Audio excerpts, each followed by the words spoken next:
Hər vaxtınız xeyirli olsun, hamınızı salamlayıram. Bugün sizlərə yeni ailə tariximizə aid bir neçə epizodik hadisəni danışacağım.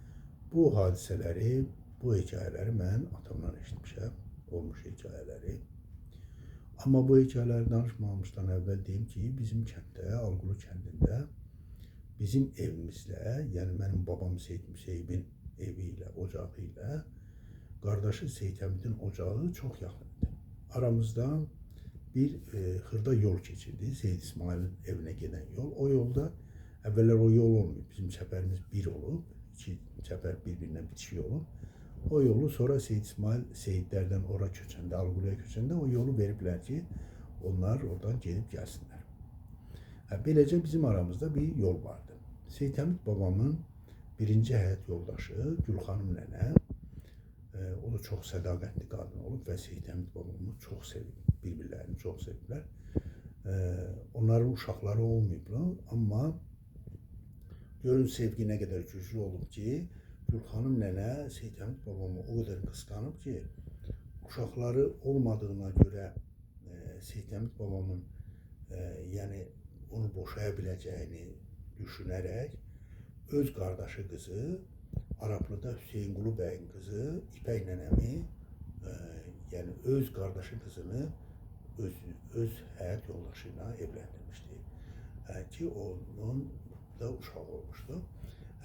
Amma Gülxanım nənəm dediyim kimi Seyid Həmid babamı çox sevmişdi, çox sevirmiş. Rəhmətlik son vaxtlar, ömrünün son illərini elə kənddə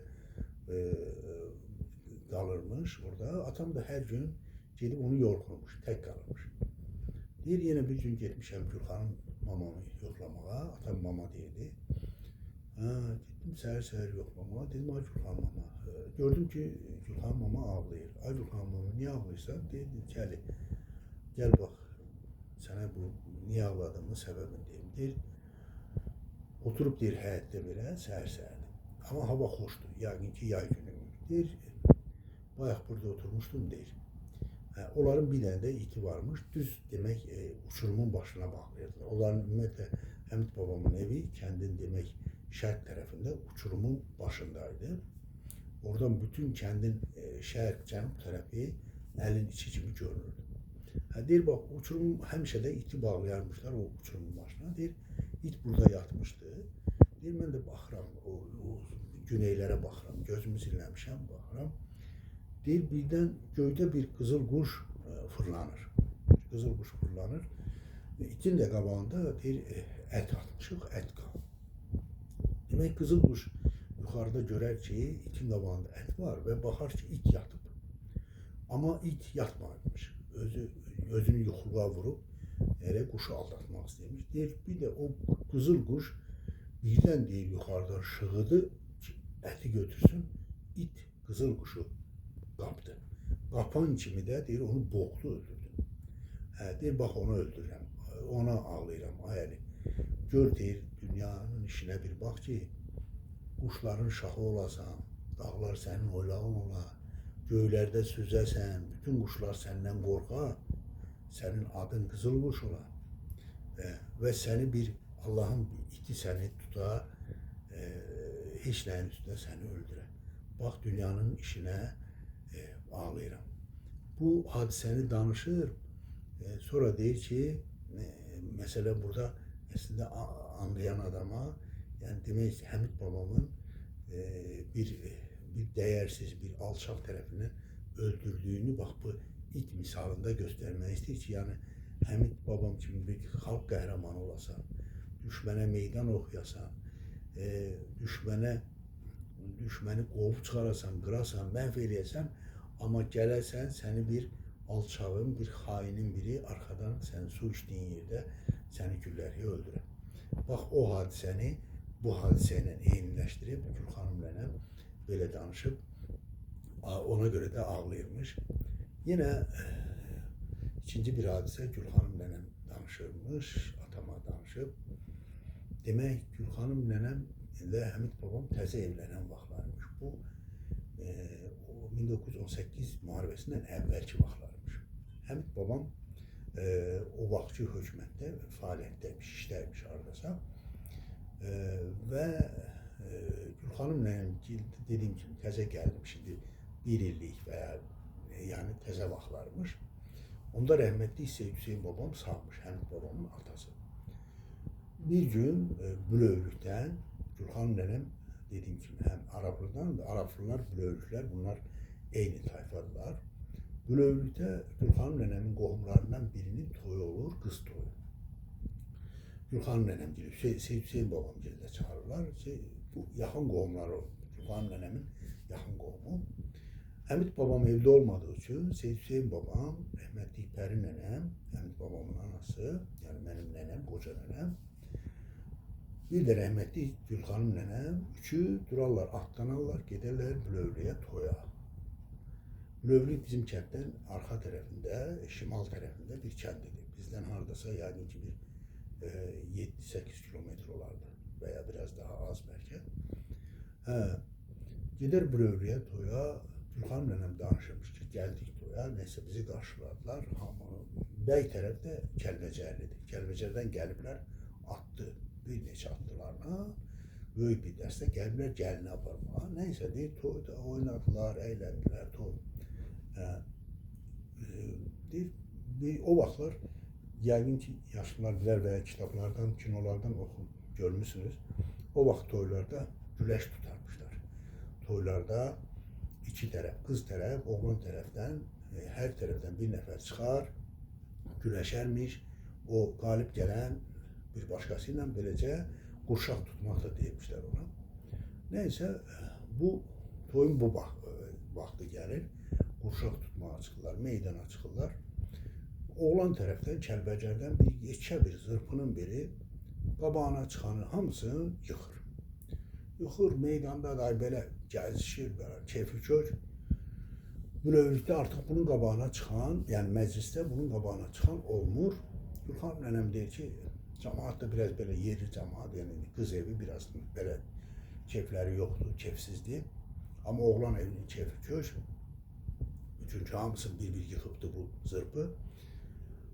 Birdən də çıxıb fırlanır deyir, indi meydanda fırlanırdılar qalib gələn. Gözləyir ki, başqa var, başqa yoxdursa onu qalib elan edirlər. Neysə, bir-iki dövrə vurdu, deyir, bir də gördük Seyid Hüseyin əmi, o əmi deyilmiş Gülxanım nənəm, Seyid Hüseyin əmi babama, deyir, durdu, qalxdı ayağa. Hüseyin babam o vaxtlar təxminən 35-40-a yaxın yaşlarında olub. Bu da çox güclü kişi olub amma deyir, bu zırpı ilə müqayisədə boyda balacadır. Yəni o çox böyükdür deyir bu güləşən. Nəysə çıxdı, hamı deyir belə heyrətlə baxdı. Qız evi, oğlan evi bundan güləşəcək. Seyid Hüseyin babam çıxdı.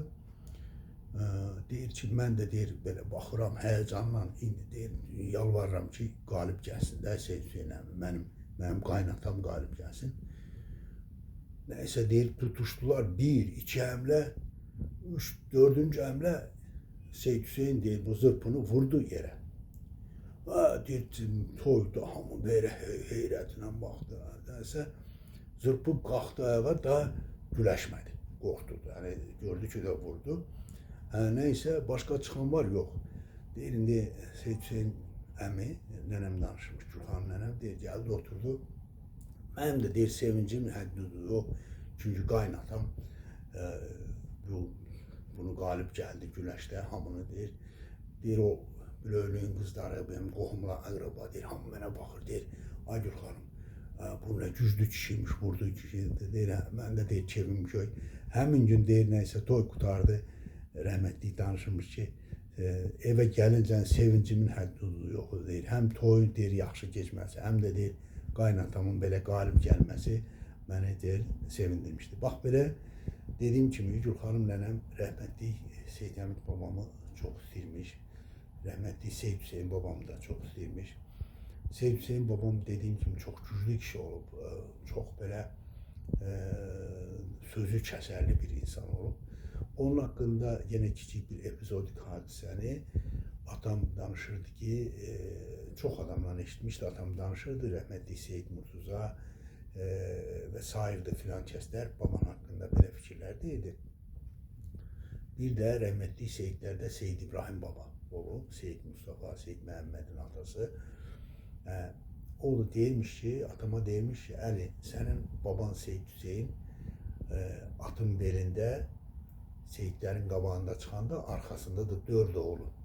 Demək, Seyid Hüseyin babam, arxasınca Seyid Hüseyin babam, Seyid Əmid babam, arxasınca Seyid Müseyib babam, Seyid Muxtar babam, Seyid Zeynal babam. 4 oğlu. Deyirmiş, sənin baban Seyid Hüseyin at belində, arxasında da 4 oğlu at belində. Kəndin qabağına çıxanda bütün Seyidlər kəndi tamaşaya çıxardı. Onların yerişini, onların at sürüşünü, duruşunu, onların gəlişini deyir, seyrə çıxardılar. Rəhmətli bunu Seyid İbrahim babam demiş. Yine babalarımla bağlı bir kiçik epizod. Bunu da rəhmətli anamın əmisi Seyid Səlim babamdan eşitmişəm. Rəhmətli Seyid Səlim babam danışırdı. Mən balacaydım. Deyir ki, babamın adı, ona əvvəlcə deyim ki, novdan su içməzmiş. Onun xüsusi bir ləyən varmış, misləyən. O misləyəni aparırmışlar, qoyurmuşlar suyu bulağın demək qabağına. O su doldurmuş o ləyəni, at oradan içmiş. Yani ata o kadar xüsusi fikir verilmiş ki, təmizliyinə, onun atı yeni hər yerdən su içməzmiş. Bir gün deyir, rəhmətli Səlim babam danışırdı ki, mən də deyir uşağım, dayımın da atı, Seyid Hüseyin babam, Səlim babamın dayısı olub deyir. Dayımın da atı çox istəyirəm, xoşlayıram, onu minmək istəyirəm. Elə imkan axtarıram ki, onun. Bir gün deyir, qış günüdür, mən də gəlmişəm deyir Seyidlərdə, dayımgilə. Dedim ki, dayı atı aparım suvarım. Dedi ki, Səlim suvara bilərsən? Dedim, bəli dayı suvararam. Deyir, çıxdım, atı mindim. Biraz da böyle geniş fırlandım, biraz uzaktan. Neyse apardım bulağa, atı suvardım ama yadımdan çıktı ki leğeni götürüm atı axı babamın, dayımın atı leğende için. Geldim, dedi ki Səlim geldim dedim, bu atı bağladım yerine, geldim içeri geçtim, dedi Səlim atı suvardın? Dedim ki dayı bəli suvardım dayı. Leğeni götürmüşdün elə mi? Deyir, indi desem ki götürməmişəm, deyir, mənim üçün pis olar, ola bilsin mən hisslənər. Dedim, hə dayı, deyir, hə dayı, deyir, rəhmətli Səlim babam deyirdi ki, ömrümdə daima ilk dəfə, birinci və sonuncu dəfə yalan danışmışdım. Deyir, yalandan dedim ki, hə dayı götürmüşdüm. Deyir, bilirəm ki, desəm götürməmişdim, mənə acıqlanacaqdı. Bax, belə bir kişilər olublar, belə bir nəslimiz, belə kişilər, belə qadınlarımız, belə öz sevgisinə sadiq olan qadınlar, öz sözlərinin üstündə duran kişilər olublar bizim nəslimiz, bizim babalarımız, nənələrimiz. Allah Teala hamısına rəhmət eyləsin, yerləri behişt olsun, ruhları şad olsun. Keçmişimizi, tariximizi unutmamaq, onların gözəl əməllərindən dərs almaq, onların gözəl əməllərini yeni nesillere çattırmaq və onları rəhmətlə, hörmətlə anmaq niyyətilə, arzusuyla hamınız Allah'a emanet olun. İnşallah görüşərik.